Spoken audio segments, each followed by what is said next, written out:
दोस्तों आपने YouTube videos में बहुत सारे एक्सपेरिमेंट्स देखे होंगे, लेकिन क्या आपने कभी ऐसा सोचा है कि जब किसी एप्पल को 200 दिनों के लिए पानी के अंदर डाल दिया जाएगा तो इन 200 दिनों में एप्पल का क्या होगा, या फिर खोलते हुए एल्युमिनियम को श्रेडर के अंदर डाल दिया जाए तो श्रेडर का क्या होगा। आज की इस वीडियो में हम आपको कुछ ऐसा ही अजीबोगरीब एक्सपेरिमेंट्स दिखाने वाले हैं। कृपया वीडियो को एंड तक जरूर देखिएगा, क्योंकि इस वीडियो में आपको बहुत ही ज्यादा मजा आने वाला है। तो बिना देरी किए चलिए शुरू करते हैं आज की इस वीडियो को। मैच बॉक्स रॉकेट, इस एक्सपेरिमेंट को आप अपने घर पर भी कर सकते हैं, जिसको करने के लिए आपको एक फॉइल पेपर, मैच बॉक्स और एक टूथपिक की जरूरत होती है। जिसके बाद आप इस एक्सपेरिमेंट को अपने घर पर ही ट्राई कर सकते हैं, जिसमें सबसे पहले आपको माचिस की तीलियों के इस ऊपर के हिस्से को काट करके रख लेना है, और फिर उसके बाद आपको फॉइल पेपर को कुछ इस तरीके से फोल्ड कर लेना है जिससे देखने पर रॉकेट के नीचे का हिस्सा लग रहा होता है। और फिर इसी तरह से आपको फॉइल के ऐसे छोटे छोटे टुकड़े कर लेने हैं, और फिर इनके अंदर माचिस की तीली को रख करके फॉइल पेपर को कुछ इस तरीके से बंद कर देना है। जिसके बाद आपका होममेड रॉकेट बन करके तैयार हो जाता है। और फिर इसके बाद जब आप इस रॉकेट के आगे के हिस्से को गर्म करते हैं तो फिर ये माचिस बॉक्स से बना हुआ रॉकेट कुछ इस तरह से लॉन्च होता है, और ये देखने में काफी ज्यादा सेटिस्फाइंग और इंटरेस्टिंग भी लगता है। बलून वर्सेस डार्ट, क्या होगा जब इन विशाल के गुब्बारों पर एक डार्ट से मारा जाएगा? क्या ये एक बार में ही सारे बलून्स फूट जाएंगे या फिर इनमें से कोई बलून रह जाएगा? तो इन बड़े बड़े बलून्स पर सबसे पहले एक छोटी सी बॉल से हमला किया गया, जिसमें सबसे पहले इस बॉल से जब इन बलून्स के ऊपर मारा गया तो इनमें से सिर्फ एक बलून ही फूटता है, और इस बॉल का इन बलून्स के ऊपर कुछ खास ज्यादा इम्पैक्ट नहीं होता है।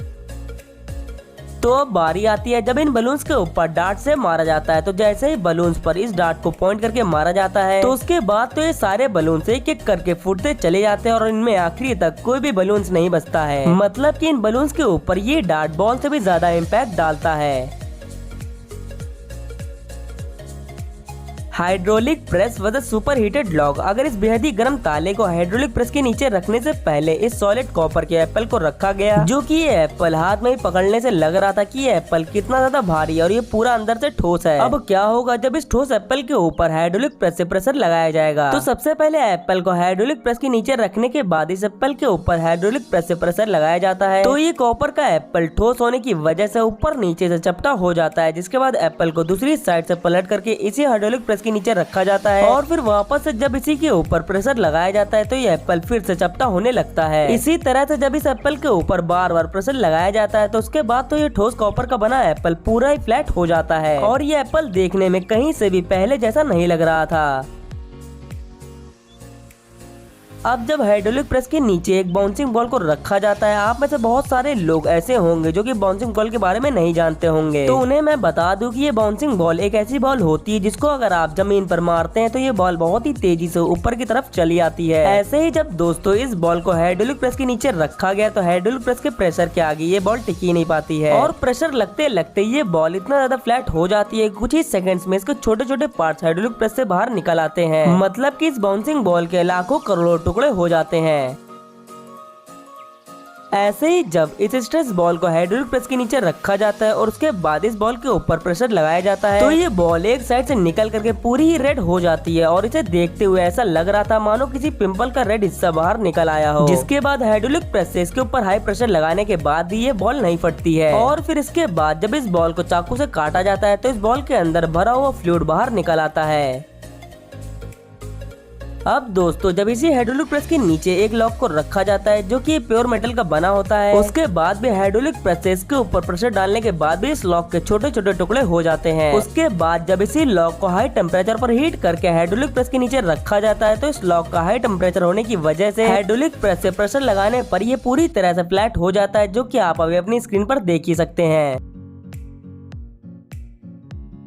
श्रेडिंग मशीन वर्सेस कोकोनट, आप सब तो जानते हैं कि श्रेडिंग मशीन एक ऐसी मशीन होती है जिसके अंदर आप जिस किसी चीज को डालते हैं तो वो उसके छोटे छोटे टुकड़े कर देती है। तो ऐसे ही जब इस श्रेडिंग मशीन के अंदर इस सॉफ्ट स्लाइम को डाला गया तो ये स्लाइम बहुत ही ज्यादा सॉफ्ट होता है। जब इसे श्रेडिंग मशीन में डाला गया तो फिर तो इस स्लाइम के भी छोटे छोटे टुकड़े हो जाते हैं। ऐसे ही जब इस चलते हुए श्रेडिंग मशीन के ऊपर मेल्टेड एल्युमिनियम को डाला जाए तो क्या श्रेडिंग मशीन पिघल जाएगी या फिर इसके ऊपर इस मेल्टेड एल्युमिनियम का कोई भी असर नहीं होगा? तो सबसे पहले इस ठोस एल्युमिनियम को हाई टेम्परेचर पर गर्म करके पिघला लिया जाता है, जिसके बाद ये मेल्टेड एल्युमिनियम मेल्ट होने के बाद कुछ ऐसा दिखाई देता है। और फिर जब इसे उठा करके श्रेडर मशीन के ऊपर डाला जाता है तो श्रेडर मशीन के ऊपर तो इस एल्युमिनियम का कोई भी फर्क नहीं पड़ता है, लेकिन कुछ कुछ जगहों पर ये एल्युमिनियम मशीन पर चिपक जाता है। और इस मेल्टेड एल्युमिनियम का टेम्परेचर बहुत ही ज्यादा हाई होता है, जिसकी वजह से ये एल्युमिनियम नीचे रखी प्लेट में भी इकट्ठा नहीं हो पाता है और ये प्लेट में ही छेद कर देता है और फिर उससे नीचे गिरने लगता है। अब जब दोस्तों आखिरी में इस श्रेडर मशीन के अंदर इस नारियल को डाला जाता है तो ये नारियल गोल होने की वजह से इस श्रेडर मशीन के अंदर ही गोल गोल घूमता रहता है। ये श्रेडर मशीन इस कोकोनट का कुछ भी बिगाड़ नहीं पाती है, लेकिन कुछ समय बाद जब इसको श्रेडर मशीन में कुछ इस तरह से दबाया जाता है तो इस कोकोनट में हल्का सा क्रैक आ जाता है, जिसके बाद फिर ये कोकोनट श्रेडर मशीन के अंदर ही बड़ी तेजी से कटने लगता है।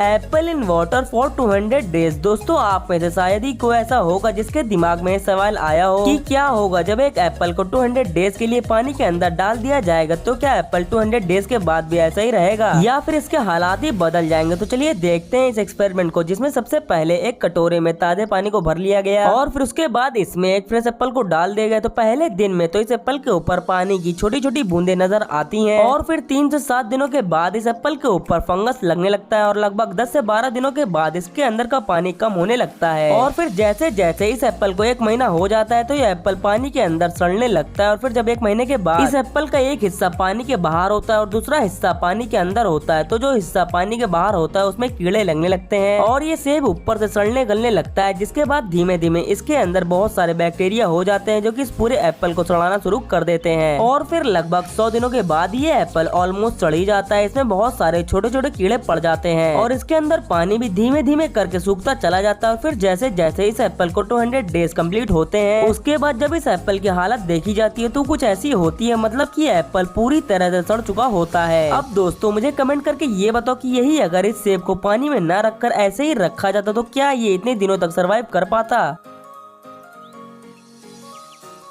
तो दोस्तों आज की वीडियो यहीं पर खत्म होती है। वीडियो पसंद आए तो वीडियो को लाइक कर दीजिएगा और अगर आपने अभी तक हमारे चैनल को सब्सक्राइब नहीं किया है तो अभी हमारे चैनल को सब्सक्राइब कर लें ताकि आगे आने वाली वीडियोस की अपडेट्स आपको मिलती रहे। मिलते हैं नेक्स्ट वीडियो में, तब तक के लिए स्टे ट्यून्ड।